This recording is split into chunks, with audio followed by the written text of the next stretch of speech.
So, first is a quick visual inspection. What's great about these is they look really clean right off the bat, okay? And then I take the pod and I snap it. Okay, I bend it, and it should snap like that. It should not bend. As long as it snaps, it's dry enough. Because if it bends, it's going to bog down the mill. So if that's the case, then we tell them, okay, look, sorry, your stuff's too wet. And a lot of times that'll happen when people freeze their pods and they take it out of the freezer that day or the day before. You got to take your pods out of the freezer 3 days prior and let it thoroughly dry. So then we tell them to put the pods on the hood of their car or lay it out on a tarp on the ground and start drying it. And if they can get dry enough before the end of the day, we'll mill it up. If they can't, we'll take it in the containers at the end of the day and mill it on another day. Okay, so you see Von's an old hand, so you can just ask him how this works. You just want to look at it real quick as we're going through, and we're putting them in here. And I'm just scanning for any black spots. Little twigs should go. Yeah, twigs go. Don't want black spots, which are the mold. Don't want other odd things.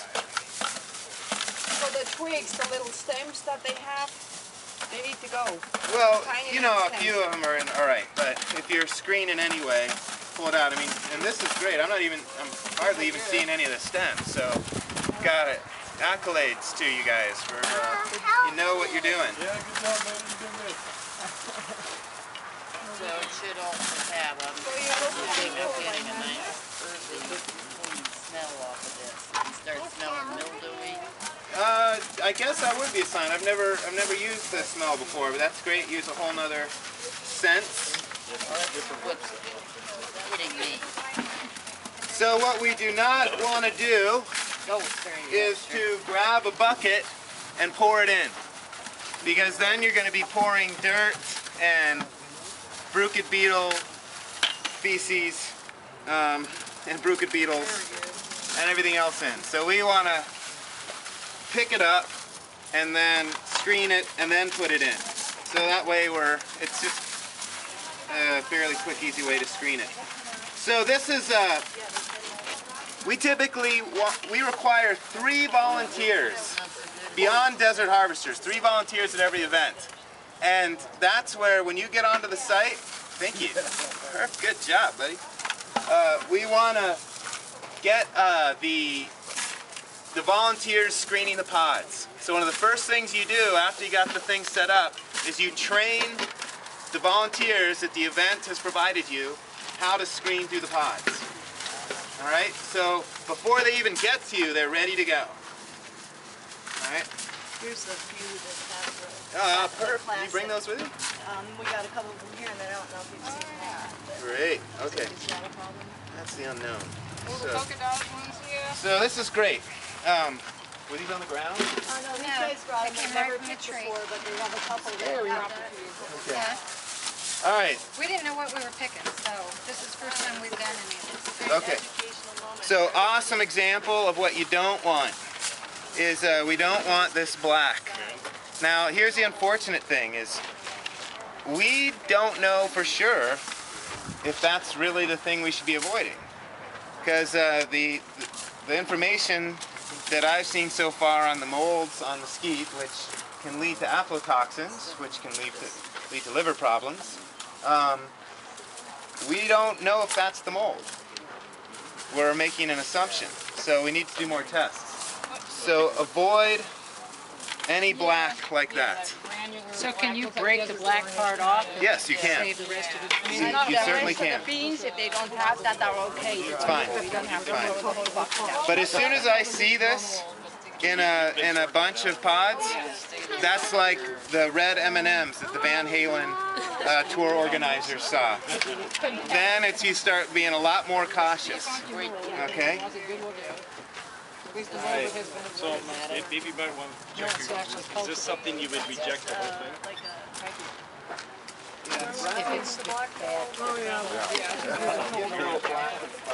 Problem with that. Also notice how it doesn't rise up. I don't know if you can see this, it's kind of like braille. So I don't have a problem with that. Okay. Did you get that on camera? Yeah, I got what Do you want a close up of any of this Yeah, stuff? absolutely. Okay. Bad. Unknown. We don't know. Some of that be the sap, maybe? Maybe the brown. Maybe. Okay. It's okay, it's just an aged bean. It's just very dark striped. So it's actually more of the texture than the color even, because it has a rough texture when it's got the mold. It's both. I mean, you can Okay. see the pattern's different Okay. too. It's like a spattered mold. Okay. Did anyone? Okay. So do you guys want to know where the holes come from on the mesquite tree, on the mesquite pod? It's these bruchid beetles.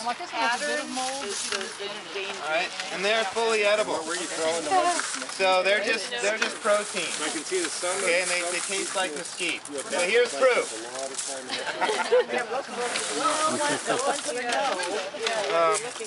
And it was traditionally part of the whole mesquite meal. Get reloaded out of line to go through the buckets. Because they just somehow don't make the cut.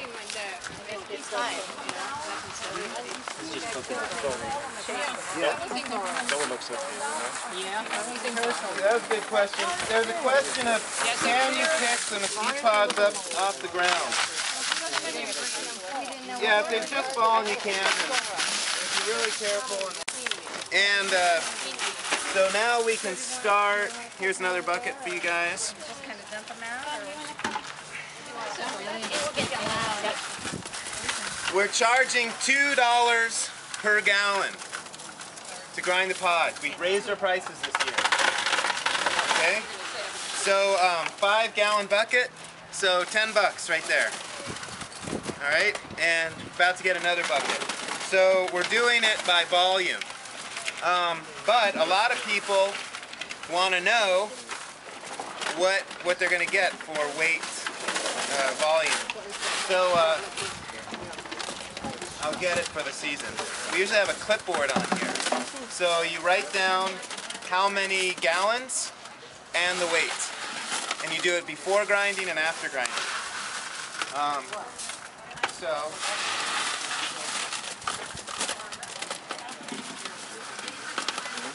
Alright, so that's 13 pounds right there. Great, so yep. Now we put that on the mill, it's ready to go. And while they finish that up, for all those that want to run the mill now, we're going to run it. I'm going to pass around ear protection.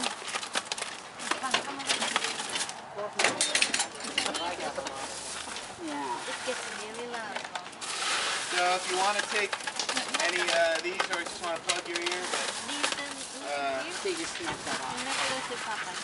They just snap that off. Yeah, I do. and for the operators, these are good because you just throw them in and out. Get in there, Bart, because you're going to be full starting it. And yeah, when you do the actual pulling, just take a visual check of where this is behind you. I have seen people hit their elbow on that crossbar support beam. Did you catch that, Bart? Yeah. So wait, let me just see. And you have it on full choke, dude. Yeah, I think you can do half right now. Okay. Try that.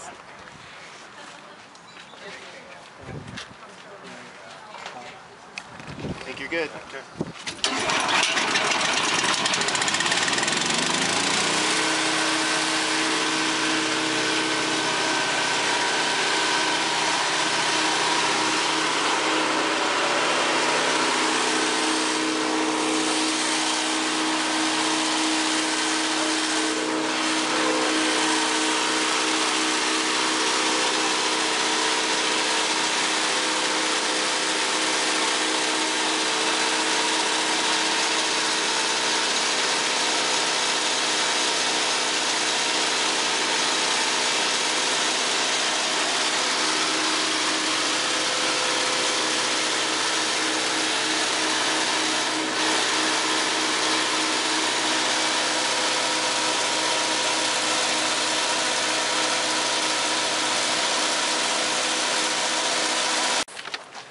Flour. So you take the towel,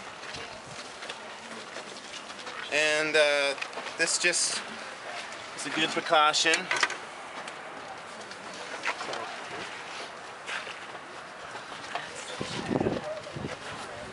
Okay, just shove that in there. Again, never touch this, you'll scald yourself. I'm gonna pass this around. Yeah, let's see it. And this is, it's like a sawdusty. Yeah, don't, stuff. oh, that's fine to drop it in there, sorry, yeah. So, you see there's no dusty stuff? This is just the seed coat. Oh. Alright? So you don't want that in the flour, but this is great for making syrup and drinks. Okay, so the old way we did this is we scooped it out. It takes way too long. Vacuum cleaner, if you guys can bring that up over here. We do not want it on that side. Yeah. Let's bring it on this side. You just put this in water then? And then Yeah. strain it? Yeah, and cook it down. To a mash? Let's actually have it. Come on, yeah. Sweet. So it's hard to. Not at all. I don't know if it's just these particular beans or not. So if you guys have brought your pods at a typical milling event, this would go way faster, but this is a training. Okay, so go ahead and kick it on. This vacuum, is only used for mesquite chaff. It's a food grade vacuum. We don't vacuum crap and stuff with this, or floors. Okay.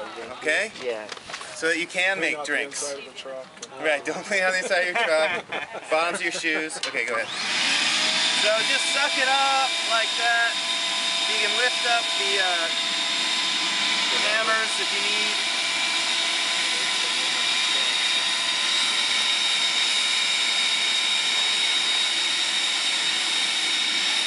You can see it back there, so I push it under all the way. Okay, that's good. You don't have to get every last bit out, but maybe you guys also, oh, go ahead and leave it here too. Maybe you guys also noticed that there was a lot of chaff in here. If we did more pods than we did, then the chaff would start going up over the lip and it would start contaminating the flour. So we don't want to do more than that at once. What else do you say about vacuuming? Yeah, and I think it's best to keep the vacuum here because this way the tube is not going to rest on this. When it's stored on this side, it always gets warped. We've lost a bunch of tubes in the vacuum because people melt it on the exhaust box. Don't want to do that. Okay, then take the towel out. Make sure you pull it out, and any chaff that's gotten on top of it, drop that rather than letting it. So what's the purpose of the towel? That's covering this part right here? Yeah, this void space. Oh, because then it would go in there and end up in the next batch of flour. Right. Oh, okay. Make sure that this screen box is all the way down. Okay, and now we can go back and do this weird thing we got. And do you ever need to go throughout the day and pull that screen out, vacuum in there? What's that? You need to pull that screen out during the day ever and just vacuum out and delete that? Haven't, no. But if it's a particularly humid day, maybe. Okay, so we're ready to do the next bit. So you guys continue on.